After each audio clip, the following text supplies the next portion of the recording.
Welcome to the Carl Jackson Show, your daily dose, or in this case, your weekly dose of objective truth in a world of confusion and lies. There's been a lot of news this week. I want to touch on some of the stories that were very important that occurred this week, and I thought this was one of them. This is more of a cultural issue, but I thought that it had major political implications, and that is concerning Representative Nancy Mace. You have a young new congressman by the name of Sarah McBride that suffers from gender dysphoria, that won a congressional seat from Delaware. Congresswoman Nancy Mace was concerned about any men entering into bathroom female spaces on the Capitol. Here's what she had to say about that. This is video clip number one when she was confronted by an ABC News reporter. Here she goes. Here's Congresswoman Mace. Congresswoman Mace, can I ask you a question as you walk here?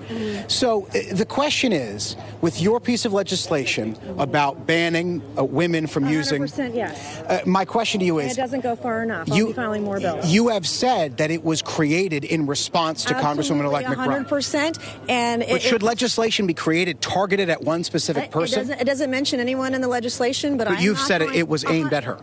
No, I have said it's a result of this. I'm not going to allow biological men into women's private spaces. I will stand in the brink and stand in the way of anyone on the radical left who thinks that it's okay for a penis to be in a women's locker room or a bathroom or a changing room. Hell no. I am not going to stand for it. And the Speaker said it would be in the House rules package. If it's not, I'll be ready with a motion, a privileged motion to force a vote on this. This is not okay. I'm a survivor of rape. I'm a survivor of sexual abuse.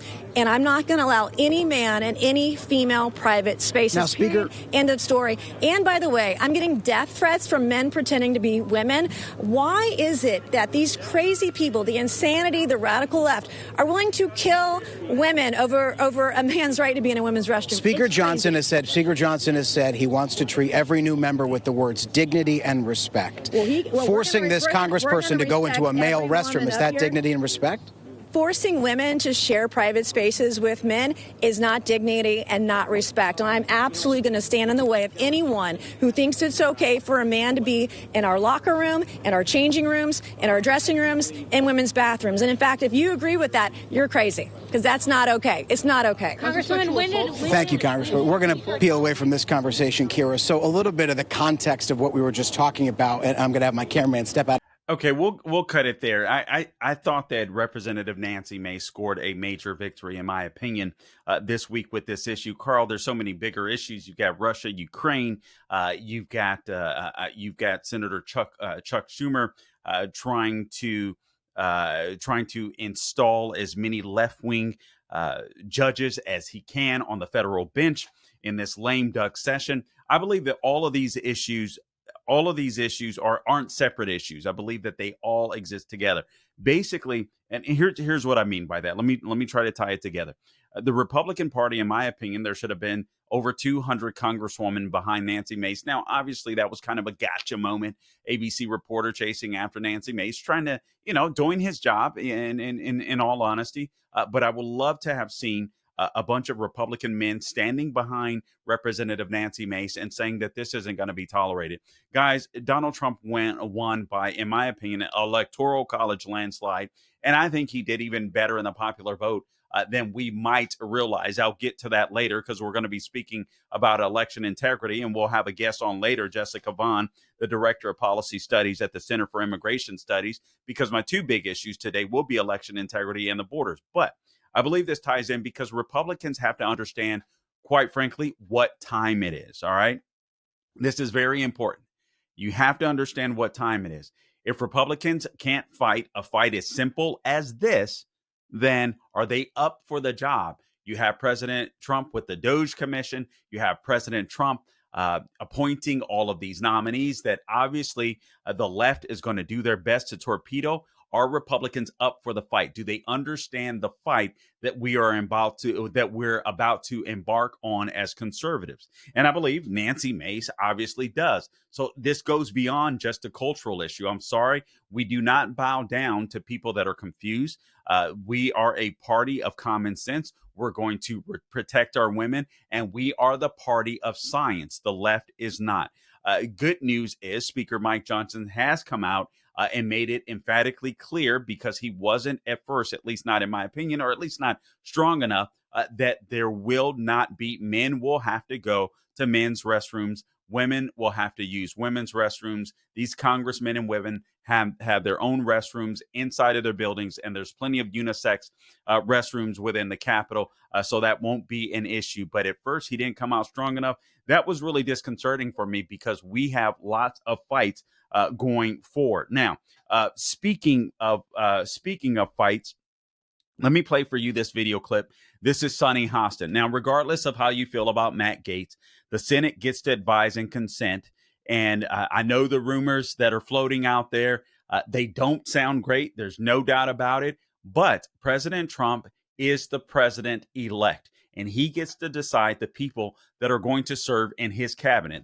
He won the election. Personnel is policy.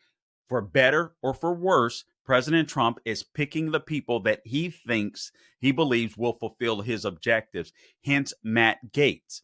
So here's what Sonny Hostin of The View had to say, and she quickly had to reel back her words or renege on her words, and it was actually very fun to see. Video clip number 17, please, Gabe. How could you nominate someone with allegations of child trafficking across state lines and having sex with a 17-year-old? My understanding, further on in the interview, they discussed the fact that once he finds out that she's 17, he stops having sex with her. Sonny, you have a legal note. I do have a legal note. Thank you, Whoopi.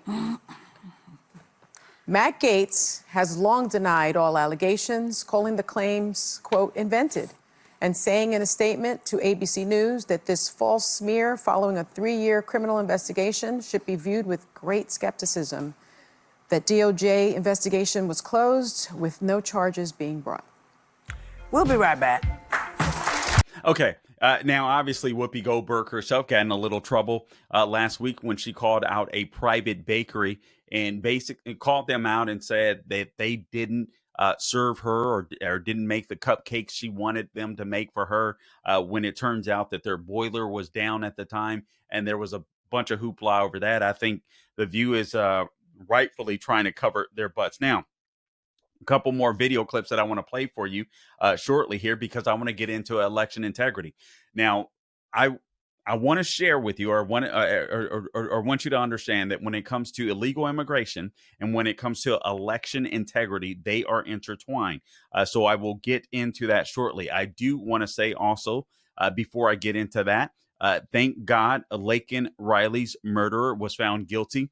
He will spend the rest of his life in prison in the state of Georgia. And I know it's frustrating that there isn't a death penalty for this particular gentleman, but they got the best case scenario. He will spend the rest of his life in prison. Unfortunately, that doesn't bring Laken Riley back, but that sets the tone.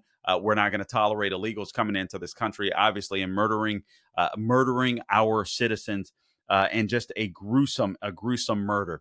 So anyway, I'm thankful that there has been justice for Laken Riley's family. Unfortunately, you can't bring Laken Riley back. And honestly, for them to be able to sit in that courtroom and to endure some of that testimony, I don't think I could stomach it. So just pray for that family. But at least at this point, there is some closure. Now, I want to play a couple video clips for you if we have enough time in this break. You might recall this video that went viral earlier this week. This is a Bucks County commissioner basically saying, hey, we're going to keep counting votes, even though the votes were illegal. Let's go ahead and roll that. That's video clip number 2. Please, Gabe. We reject all 3 categories of these ballots. Your motion is to reject or dismiss the challenges in this category in front of you? Correct, yep. Not going to second that, mostly because I think we all know that precedent by a court doesn't matter anymore in this country, and people violate laws anytime they want. So for me, if I violate this law, it's because I want a court to pay attention to it. Okay, so that was a Bucks County commissioner. Absolutely insane, breaking the law there, but she got such backlash. Here's what happened just a day or so after. This is video clip number 2. Once the voters decided to stand up. Let's roll clip number 2.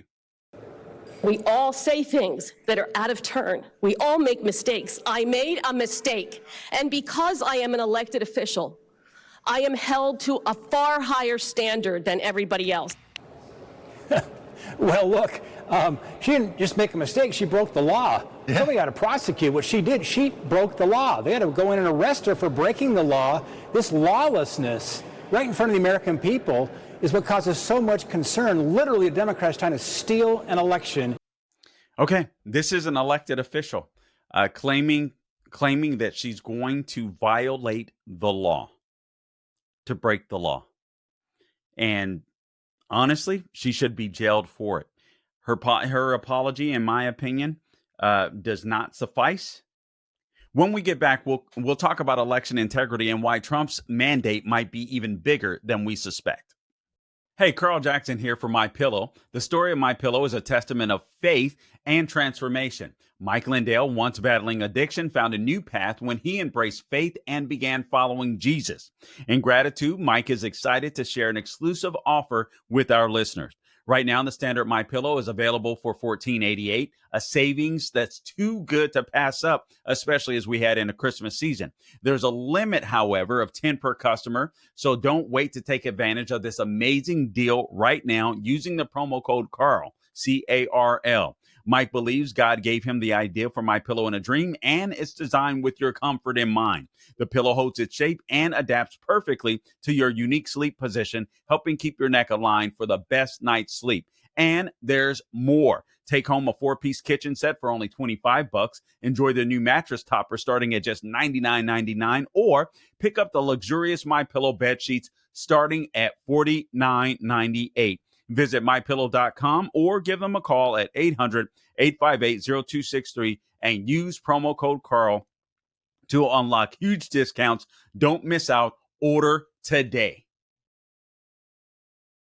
All right, welcome back to the Carl Jackson Show. I told you that what I would do is try to connect the dots between borders and election integrity, and also even the cultural issue when it comes to Representative Nancy Mace. Republicans have to be aware of the fight that's ahead of them. There isn't any issue that they're going to tackle or meet without resistance. We've already seen what they've tried to do with President-elect Donald Trump, including assassinating the man. Election integrity, I believe, and I'm not a conspiracy theorist by any stretch of the imagination, but the reason why Democrats want illegal immigrants is, honestly, they want more representation in Congress. There's an argument to be made for cheap labor. They want more votes. They want a permanent underclass. All of those issues are important, but there's something else that they want to do. They want to undermine the Trump presidency. And we can tie a lot of issues into this, to be frank, but I don't want to get distracted. However, and I don't want to get you distracted as well, but there are tons of issues that the left, and what we witnessed with Nancy Mace was one of those issues, a cultural issue where Republicans have to be ready to fight. We're going to have a political war. We're going to have a culture war, or cultural battle, political battle when it comes to the left, and Republicans have to be ready for everything. Democrats didn't learn a lesson, apparently, with this new transgender in office. Sarah McBride is what he's calling himself. But also Republicans responding so late to that issue perhaps didn't learn the lesson that I believe Trump got with this mandate. We're done with the DEI. We're done with the CRT. We're done with the wokeness, regardless of how you feel with the Russia-Ukraine war. A lot of Americans are done with that. They don't want to see us going to war, participating in war, or sending weaponry or money to a nation that they don't believe serves our best interest. And so this was the mandate that President Trump had.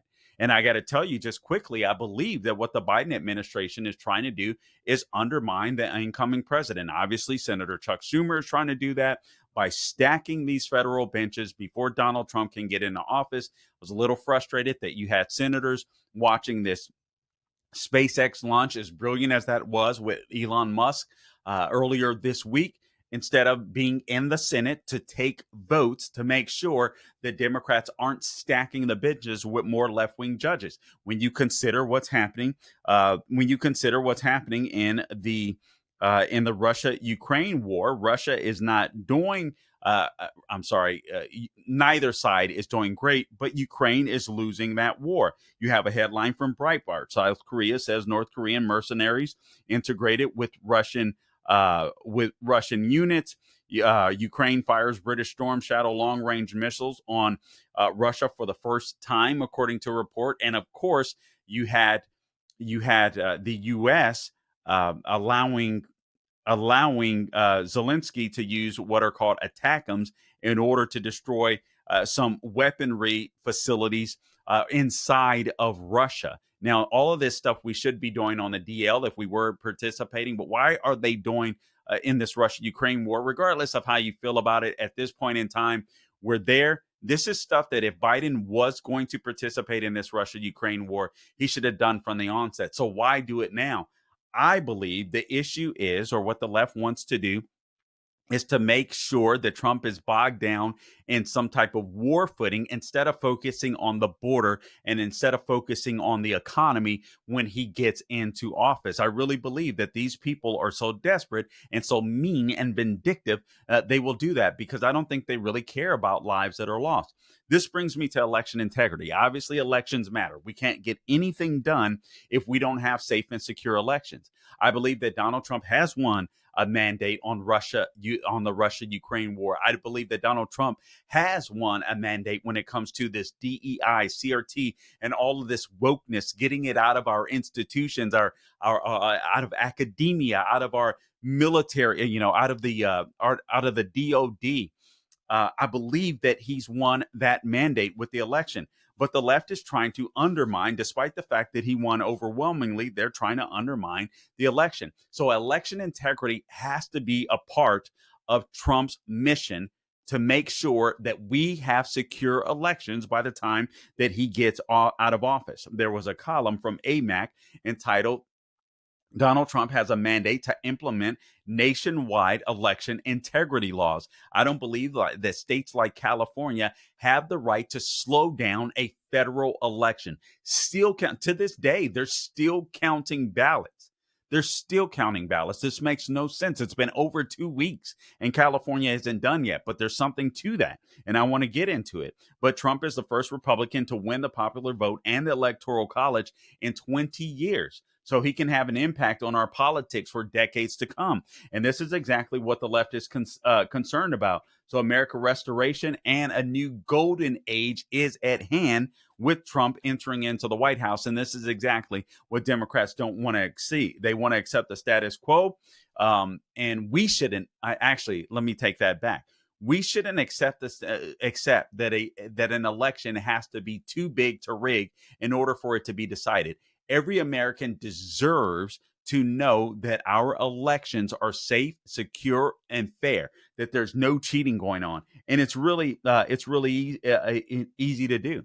It's really easy to do. We have to harden our election integrity laws. Some of the things that currently go on in some of these states are out of hand. Did you guys know that Kamala Harris, the only states that she won, literally were states that did not require voter ID?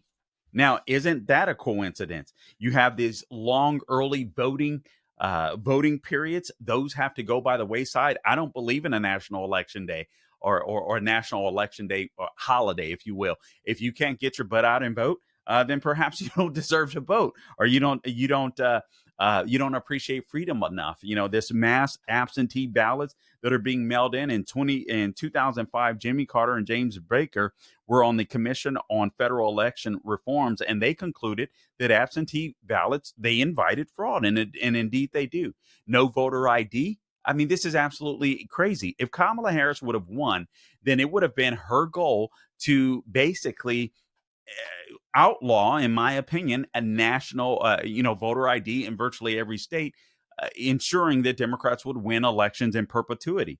Shady signature verification, that's what we saw occurring in Bucks County in Pennsylvania, where the county commissioner is now groveling and asking for forgiveness and saying she, basically she was taken out of context. She was talking, or she misspoke. She was talking about Roe v. Wade. She was passionate about that. No, she wasn't. That was a lady that committed a crime that was defying Philadelphia State Supreme Court, defying an order. We got to get rid of these unsecured ballot drop boxes, voting machines that are too complicated and non-transparent, that are also connected to the internet, inaccurate voter rolls. All of this stuff has to go by the wayside. Now, illegal immigration and election integrity, they are intertwined. Again, I believe that America's voting system has become a global joke. Kamala won every state, again, without voter ID laws. You saw Elon Musk post that on X earlier this week. So if Kamala Harris had won, I do believe that Democrats would have fought for a ban on nationwide voter ID.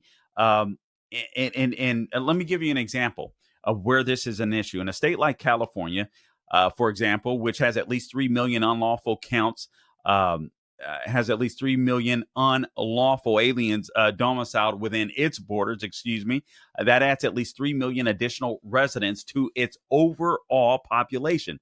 As a basis of comparison, this is according to AMAC, Arkansas, which boasts 6 electoral votes, has about 3 million residents overall.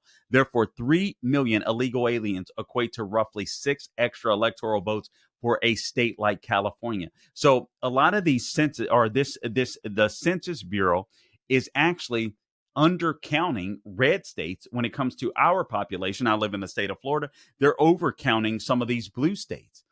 And with this new, with the Census Bureau information, you have states like California that are actually overrepresented in the Electoral College, and you have states like mine that are underrepresented in the Electoral College. States that are undercounted include Arkansas, Florida, Illinois being the one Democrat state in this bunch, Mississippi, Tennessee, and Texas. States that are overcounted: Delaware, Hawaii, Massachusetts, Minnesota, New York, Ohio, and Rhode Island. And a lot of this has to do with illegal immigration, because these states, many of these states don't necessarily require voter ID. They count all these illegals in the census as residents rather than as illegal immigrants. And as a result of the population, they get a higher electoral college points. And we have to put an absolute end. We have to put an end to this. You look at the senatorial races. Listen, Kerry Lake in Arizona. You had Sam Brown of Nevada. I'm not a conspiracy theorist whatsoever. You had Eric Hovey in Wisconsin. But don't you think it's a little ironic that all of these Senate candidates, Republicans, were surging in the end on election day? They were either leading or in the margin of victory. And then as the election goes on, they lose.